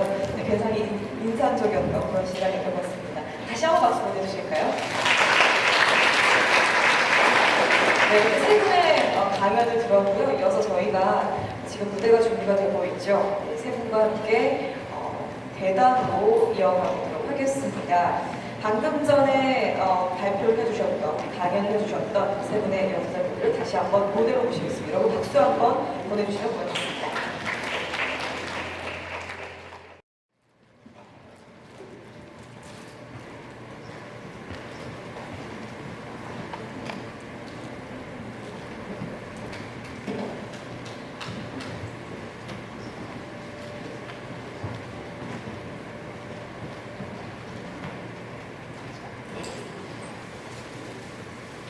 네, 세 분 강연 여러분 잘 들으셨죠? 네. 자, 그러면 지금부터 한 분 한 분씩 저희가 질문을 드려볼 텐데 사실 이 질문이 저희가 좀 미리 받았어요. 그래서 사전에 받은 질문을 먼저 저희가 현장에서 제가 대신 좀 질문을 드리고 답변을 직접 들어보는 시간 갖도록 하겠습니다. 첫 번째 연사자로 함께 해주셨던 머리서 와주셨죠. 우리 펠렌 대표님께 먼저 질문을 드려보려고 하는데요. 네, 첫 번째 질문입니다. 네, 지속가능 패션에 대한 소비자의 인식 변화에 대해서 먼저 말씀을 해주셨어요. 여러 가지 이 지속가능한 그런 환경의 그런 변화에 대한 이야기, 그 중에서 소비자의 어떤 관점이 많이 바뀌었다라는 말씀을 해주셨는데, 자, 이와 관련한 질문인 것 같습니다.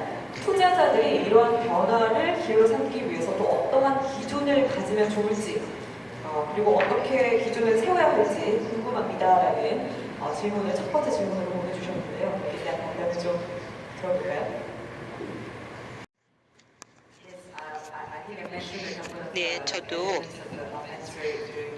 제 발표를 하면서 단 두어 가지를 미리 이제 말씀을 드렸던 것 같은데, 투자자 입장에서 보면은 소비자들의 그 의견의 변화, 생각의 변화는 이러한 이제 친환경적인 제품을 더 원하는 방향으로 가는 거고, 따라서 이제 기업들도 더 이제 그런 이제 제품들을 만들고자 할 것이고, 따라서 이제 투자자들도 더 그런 기업에 투자를 하고자 할 겁니다. 지금 흥미로운 것은요, 바로 이제 세대 변화가 아닌가 생각합니다. 젊은 세대가 이런 친환경적인 부분에 대해서 더 관심이 있는 것 같습니다. 제 나이 때는요, 제가 어렸을 때만 해도, 제가 이제 소비자가 막 되기 시작했을 때도 사실 그때 패션에 관심이 많았고 유행에 관심이 많았습니다.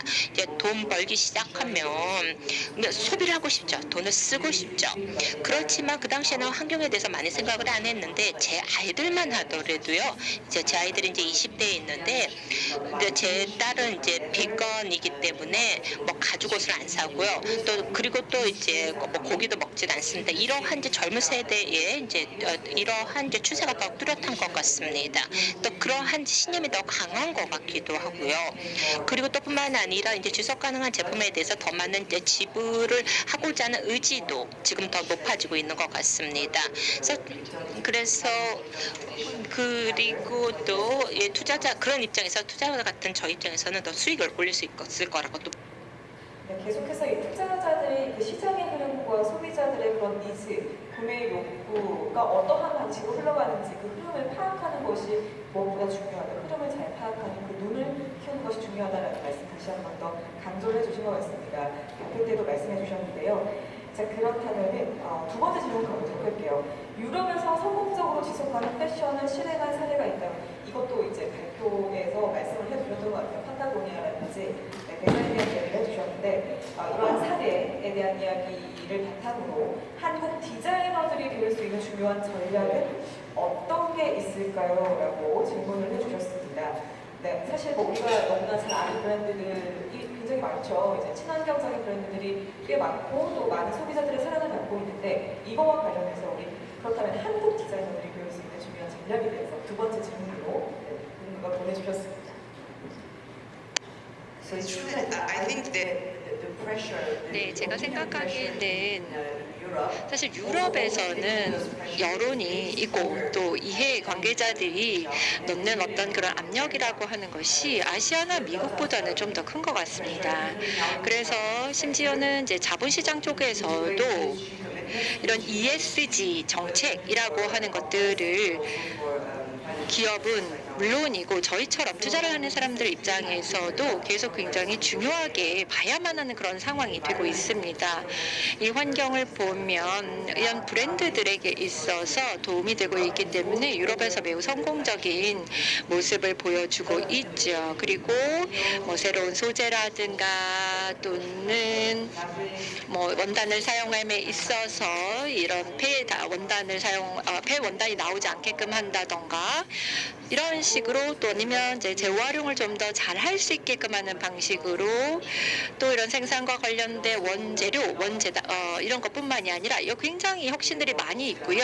스키틀러 마카트네 같은 경우에도 좋은 그 사례가 되겠죠. 비자도 제가 말씀을 드렸던 이유는 프랑스에서 굉장히 좋은 예이기 때문이죠. 스니커를 굉장히 서스테이너블하게 했죠. 건이도 마찬가지입니다. 그리고 플랫폼 같은 것이 있는데요. 아까 말씀을 드렸고요. 핀터도 유럽 플랫폼인데요. 여러 국가에서 지금 활동을 하고 있죠. 그래서 굉장히 다 좋은 사례들이 될 수가 있습니다. 또 이렇게 트렌드를 보았을 때 굉장히 유럽에서는 강화되고 있는 그런 트렌드들을 볼 수가 있습니다. 그래서 이런 예를 보면 한국 디자이너들 입장에서도 좀 더 많은 것들을 생각해 보실 수 있을 것 같습니다. 그런데 한국에서도 지금 조금 전에 발표를 들었던 것처럼 한국 안에서도 굉장히 많은 일들이 이루어지고 있는 것 같습니다. 그래서 꼭 유럽의 성공 사례에서 배울 것이 꼭 필요한 거라기보다는 한국 내에서 서로 공유하시고 또 더불어서 유럽과 한국 간에 서로 상호 교류하는 것도 참 좋을 것 같습니다. 맞습니다. 이미 뭐 전 세계적으로 친환경 소재를 활용한 그런 제품 생산, 뭐 디자인뿐만이 아니라 뭐 재활용을 소재로 해서 또 많은 제품을 만들어내고 있는데 뭐 유럽의 그 다양한 사례를 잘 말씀해 주셨습니다만 꼭 유럽의 것을 가지고 온다기보다는 한국만의 무언가를 또 만드는 것 그리고 방금 전에 또 우리가 친환경 패션 브랜드인 우리 파츠파츠 이야기를 들은 것처럼 이러한 것도 좋은 사례가 될 수 있을 것 같고요. 계속해서 그런 고민이 이어져야 된다라는 말씀을 주셨습니다. 자, 그러면 이제 두 번째 연사자로 함께 해주셨던 조인혜 대표님께도 질문이 두 가지가 와 있어요. 그래서 하나씩 만나보도록 하겠습니다. 첫 번째 질문입니다. 지금 화면에 나가고 있는데요. 중소 패션 브랜드들이 탄소 배출을 줄이면서 생산 비용을 절감할 수 있는 실질적인 방법은 무엇인지 그리고 이들이 활용할 수 있는 기술이나 자원이 있다면 어떤 게 있을까요? 라는 질문이 왔습니다. 쉽진 않은 질문인 것 같은데요. 여기에 대한 이야기 좀 들어볼 수 있을까요? 네. 질문 주시고 감사합니다. 아버지가 좋은 어머니가 좋은 질문 같은데 탄소 배출을 줄이다라는 것은 지금 굉장히 정확하고 생산 비용을 절감해야 된다. 이렇게 모습을 하고 거기다가 더 중요한 것은 더 실질적인 방법, 이론적인 세 가지를 다 해야 된다. 딱 연결해서 2017년도에 프로젝트를 그때도 4년 중에 2030년도에 한국 패션사로 태어났습니다. 나는 옷을 장학회 여직을 했었어요. 그때 저는 무슨 일을 했었어요. 지금까지 우리가 사주로 결제가 나왔는데 걷는 게 싫습니다. 열심히 그 다음에 지식 경제를 하면서 경제를 머리에 지키고 앞으로 해야 될 시기 가슴이 따뜻하지 않는지 그리고 2017년도에 생겨야 지금 그 이후로 제가 2018년도에 친환경 가게 된 회사를 생각하면서 계속 진행하면서 뼈저리 느낍니다. 저 스스로도 많이 느끼고 가슴이 따뜻한 게 쉽지 않습니다. 당장 기업은 밝게 되는 게 해야 되거든요. 그래서 이게 이거 내가 그거 쉽게 하겠구나. 진짜 그때 그 이야기를 듣고 자칫잘못 해가지고 가슴을 가지고 사는 진정으로 좀 후회 이 시대가 시간이 걸렸죠. 방법이 있습니다. 이분은 가장 현실적인 방법 제대로 사는 거죠. 기본적으로 아무리 끼는 그것이라도 실제로 뭔가를 줄여주고 싶습니다. 왜 예전에 비해서 지금 뭔가에 마지막 자체는 솔직히 일하는 상태 부자재 하나도 이런 일을 갖고 있는데 소비수와 얘기를 했습니다. 그러면 현실적인 방법은 재고를 하는 건데 이럴 수가 문제였습니다. 제가 백보 디자인하고 때문에 다른 공감도 있는데 특급 이야기는 소비자 입장에서는 칼라를 제시할 때 BT를 낸다고 하는데 사실 내 보통 조금 더 잘 모릅니다. 근데 디자인은 이거 이렇게 두세요. 이렇게 또 가족들한테 이거는 분리기가 못해. 소비자 그 정도까지 이런 일들이 절대 없게 와요. 그래서 제공을 하는 건 굉장히 오히려 패러다임 바뀌었더니 똘똘하게 제공은 탄소를 줄여냅니다. 그런 식으로 공부를 하면서 지금 당장 돌아가셔가지고 살고 있는 재료들이 좀 많습니다. 이걸 어떻게 제하냐. 이 부분을 하면서 그걸 오픈해서 수정 이런 쓰여 긍정적으로 그런 것입니다. 그래서 첫째는 제일 좋은 방법은 재고도 다시 하는 방법, 재고 분달을 하는 방법, 자기 회사에 또 아니면 타 회사들하고 서로 재고를 하는 서로 교류하면서 뭔가 지금 되겠습니다. 이런 공동체가 만들어진다면 그것만 하더라도 엄청난 탄소를 줄 수 있습니다. 현실적인 방법은 재고 쓰는 게 좋다. 두 번째 활용할 수 있는 기술이 좋지만 지금도 참 중소기업들이 엄청나게 노력합니다. 탄소를 줄이려고 하는 방법을 찾고 있습니다. 제가 이걸 특강을 하면서 우리 회사에 해서는 안 되기 때문에 회사에는 하지 않고요. 어쨌든 많은 회사들이 자기가 맡은 일 중에 조금이라도 탄소 줄여볼까 이렇게 노력해서 많기 때문에 큰 회사를 적극적으로 활용하고 왜 그러냐면 이거 탄소 좀 줄였는데요. 얼마입니까? 10%요. 아유 10% 줄여가지고 아닙니다. 10% 줄인다고 엄청난 노력이 많거든요. 그래서 긍정적으로 이런 새롭게 개발하는 회사를 긍정적으로 접촉하고 그런 식으로 계속 트라이를 한다면 충분히 새로운 기술을 활용하지 않습니다. 네, 중요한 답변 해주셨습니다. 어려운 질문이었는데 재고를 활용하는 것, 사실 기존에 있던 것을 다시 한번 돌아보면서 이것을 활용해서 또 무언가 만들 수 있는 그런 노력을 기르는 것이 중요하다는 말씀해 주셨습니다. 이어서 두 번째 질문도 여기와 또 연장해서 이야기가 나올 것 같다는 생각이 들어요. 이미 잘 답변을 해주신 것 같은데요. 두 번째 질문이 이거거든요. 지금 화면에 나가고 있죠. 국내 디자이너들이 동대구 지역을 중심으로 의류를 생산하는 과정에서 탄소 소비 달성을 위한 효과적인 방법, 역시나 이 재고와 또 관련돼서 답변이 나오지 않을까라는 생각이 드는데 혹시 더 첨언하실 게 있으실까요? 앞에 제가 잠깐 그렇게 이야기했습니다. 저는 동네분들 이해해 주셔야 됩니다. 다양한 문제들이 여기 지금 보게 있습니다. 이분들을 어떻게 참여를 활용하냐면 진짜 K 패션을 충분히 완성시킬 수 있는 거예요. 그러면 우리가 이때까지 과대되지 않았던 아니면 패션에서 앞에 이야기했지만 프랑스, 우리의 카피하는 것을 세계에 나왔습니다. 지금은 뭐 이런 것은 하지만 여기에서 친환경이라는 것을 들어가기 때문에 감히 우리는 이렇게 해주시고 공격적으로 할 수 있습니다. 그러면 지금 통계를 보면요, 국내 의류의 대기업이나 중견기업 중심 약한 89% 정도가 다 해외 수입입니다. 그래서 우리 지금 작년 기준 85%의 증가를 하고 있습니다. 제가 고른 다니기 와서 1년에 190억 가까이 했어요. 효자 사태였어요. 근데 지금 마이너스 하는 이유는 해외 기업이 다 나간 게 아니거든요. 문제는 다 해외 생산 같은 거기 때문에. 하지만 지금 제가 여기서 해외 생산 하지 말라 할 수 없습니다. 기업에 하나의 특별히 가격을 맞춰야 하지만 국내에서 지금 기단 활동하는 해외 생산을 양이 되지 않습니다. 이게 하나의 불가능이 때문에 이때가 디자인의 독창적인 미리 자기 디자인을 쓰고 있습니다. 지금부터 그 유혹에다가 그 친하게 있습니다. 국내에서 장신에서 생산한다는 자체는 바로 많이 지어주고 그 자체가 경쟁이에요. 그리고 서울 중심으로 2,000km 반경에 베이징과 도쿄가 다 있습니다. 그냥 한국 시장을 생각할 필요 없습니다. 동경도 바로 우리 시장이에요. 그러면 메이드 인 코리아 자체가 탄소 배출 농락도 같은 하나의 중국과 한국 같은 시장입니다.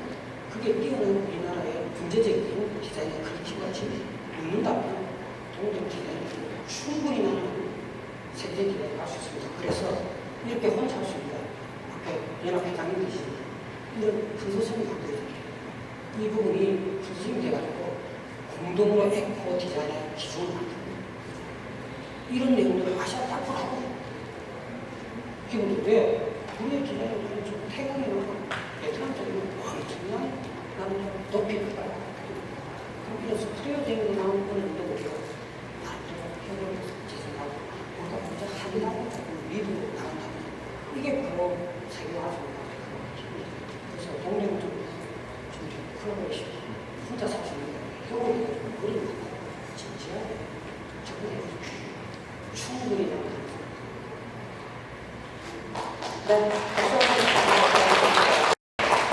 첫 번째 질문에 대한 답은 이제 물건에 대한 어떤 제품에 대해서 재활용에 대한 얘기를 해주셨는데, 두 번째는 인력과 그리고 또 중요한 기업들, 어떻게 보면 이렇게 탄소 중립에 이바지할 수 있는 작은 기업이라든지 어떤 디자이너들, 이 국내 디자이너들이 더 성장할 수 있게끔 발판을 만들어주는 그런 환경을 만드는 것이 또 탄소 중립을 달성하는 데 있어서 중요한 뒷받침이 되지 않을까라는 또 새로운 그런 말씀도 해주셨습니다. 고맙습니다.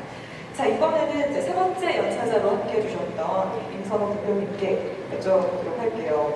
첫 번째 질문입니다.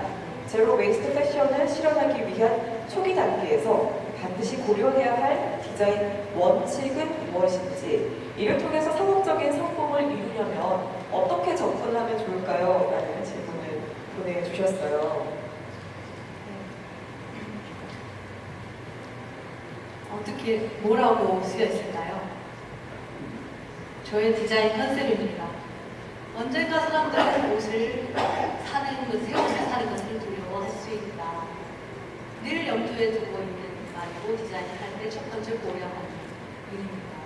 아주 오래된 일이지만 제가 유학할 때 저희 클래스에 한 명이 있었는데 그 친구는 도무지 재료를 가져오지 않습니다.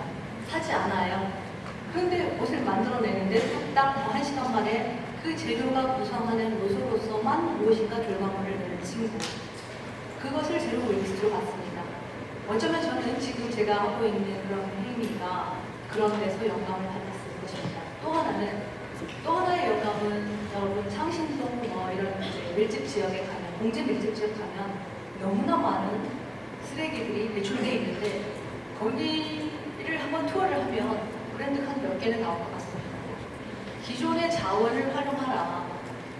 새 옷을 만들면 이 공급이 넘치는 시대에 바로 쓰레기가 되지 않겠는가. 새 옷을 만들려고 하는데 또 태도가 필요하고 생각이 필요하고 그 새 옷의 미래에 대해서 생각을 신중하게 해본다면 내가 단지 나의 욕망으로 스케치를 해서 매장에 걸어놓고 판매가 안 된다. 이렇게 말을 하지 않을 것 같습니다. 네, 제로웨이스트 길은 멉니다. 기다려야 해요. 내공을 쌓으시고 가요. 네, 알겠습니다. 답변 감사드립니다.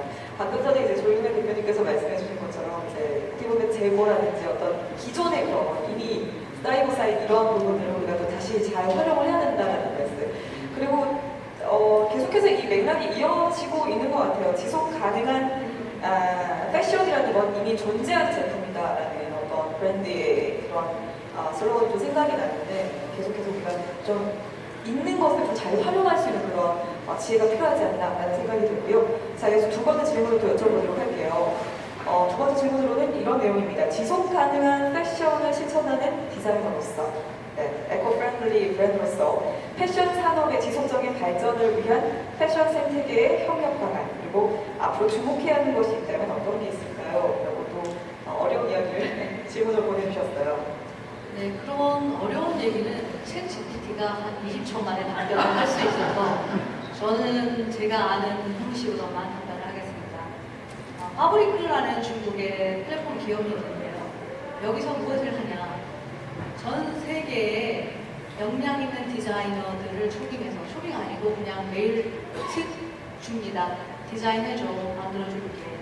이제 디자이너는 전 세계를 여행하면서 영감을 받고 스케치만 하면 되는 시대. 우리 한국 기업들 뭐라고 있을까요? 그 많은 그 물량, 그 물건에 대한 평가는 있지만 사람의 머리를 자산으로 혹은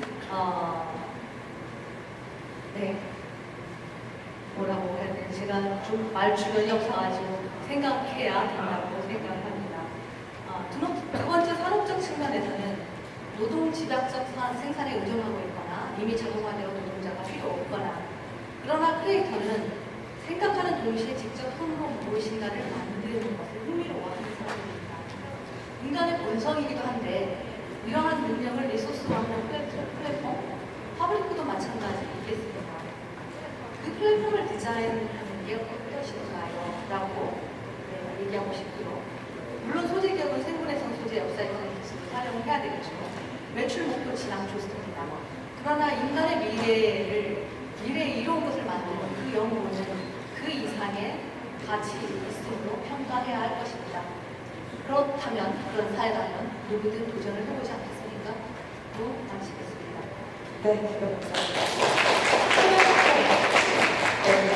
우리가 고민을 해봐야 된다는 말씀, 그리고 사람에 대한 이야기까지 함께 해주셨습니다.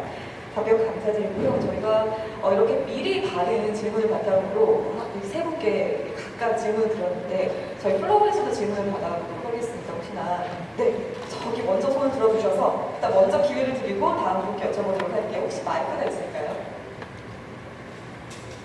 남는데 마이크가 전달이 되면 간단하게 자기소개와 함께 저기 여성분 손을 들어주셨는데요. 어떤 내용으로 어떤 분께 질문을 하고 싶으신지 말씀해 주시면 되겠습니다. 저는 상관없고요. 어떤 분이 대답하셔도 상관이 없는데 일어나세요. 네, 일어나 주시면 한 20년 정도 한국에서 디자이너를 하다가 배우고 싶어서 유럽으로 가서 20여 년간 대기업 대브랜드에서 디자이너로 일을 하다가 말씀하신 부분들이 유럽에서는 이미 되게 15년 전부터 활성화가 돼 있었기 때문에 그런 방식으로 일을 하고 있었어요. 그러다가 한국에서 같은 내용으로 제 브랜드를 하고 싶어서 자기 개인 브랜드를 시작을 했는데요. 개인적인 브랜드를 하면서 할 수 없는 말씀하신 여러 가지 요건들이 전혀 안 되는 거예요. 예를 들면 미니멈이 안 돼서 안 되거나 인하우스 디자인 팀이 없기 때문에, 그러니까 샘플 팀이 없기 때문에 저런 남는 부분을 이용해서 다시 만들어주세요 하는 현실적인 문제들이 해결이 안 되고 있더라고요. 그리고 재고 문제도 제가 원래는 재고를 가지고 옷을 만들려고 1년 전부터 시작을 했는데 원단 사장님들이 재고 창고 비용 때문에 다 태워서 버리세요. 그래서 지난주에도 지금 1톤이 벌어지는 거 남이 들어가서 참고 싶다 하는데 아무튼 그런 여러 가지 현실적인 문제들이 있는데 말씀하신 부분들이 정말 맞는 말씀이지만 제가 대기업을 경험했던 입장에서도 그렇고 이것은 큰 회사들이 할 수 있는 얘기거든요. 근데 여기 있는, 그리고 저는 개인적으로 작은 디자이너들이 많이 성장해야지 패션 국가가 될 수 있다고 생각해요. 마치 이태리나 프랑스처럼.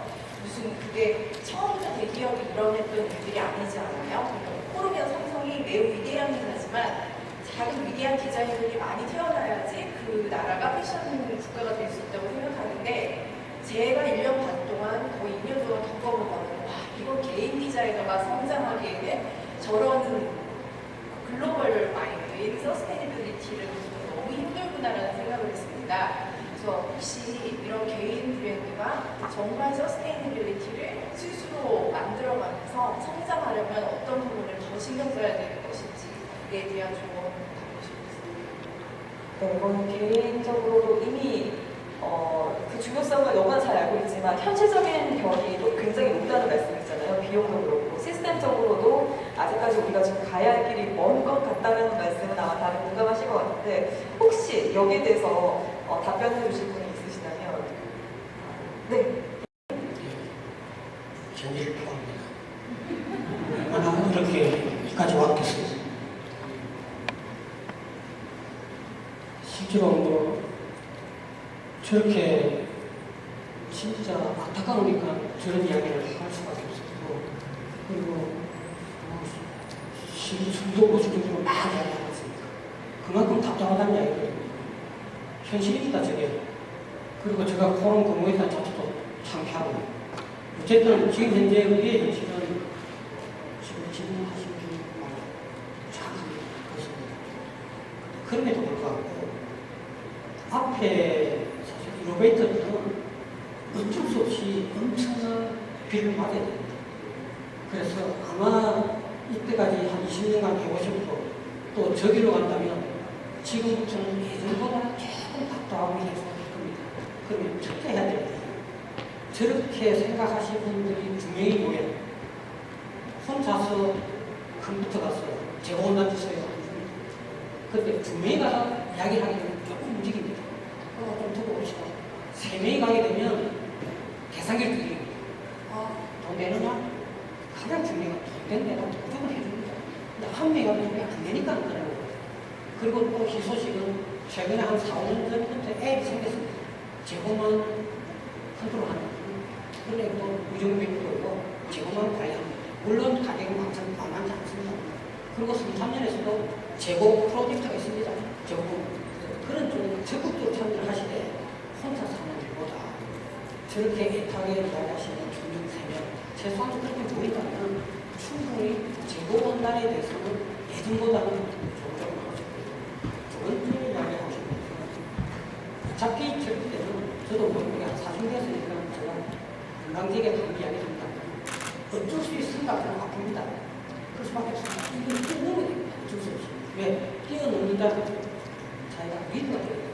그래서 어려움이 분명히 또 있을 겁니다. 근데 그걸 끊임없이 자기가 싸웁니다. 어차피 내가 국내에서 기자를 생각했더라면 이런 어려운 걸 걷을 수 있는 내공을 쌓는 게 오히려 좀 더 도움이 되지 않을까. 전혀 도움이 안 됩니다.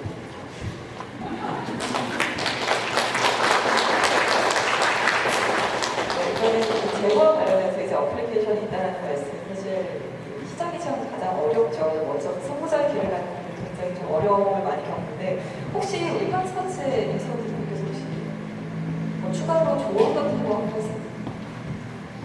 어떠셨을까요? 우리 대표님도 아마 힘든 거 굉장히 많이 겪었어요. 패션산업은 말씀하신 것처럼 거대 비즈니스, 거대 산업입니다. 개인이 함부로 들어가기가 어려운 게 사실이에요.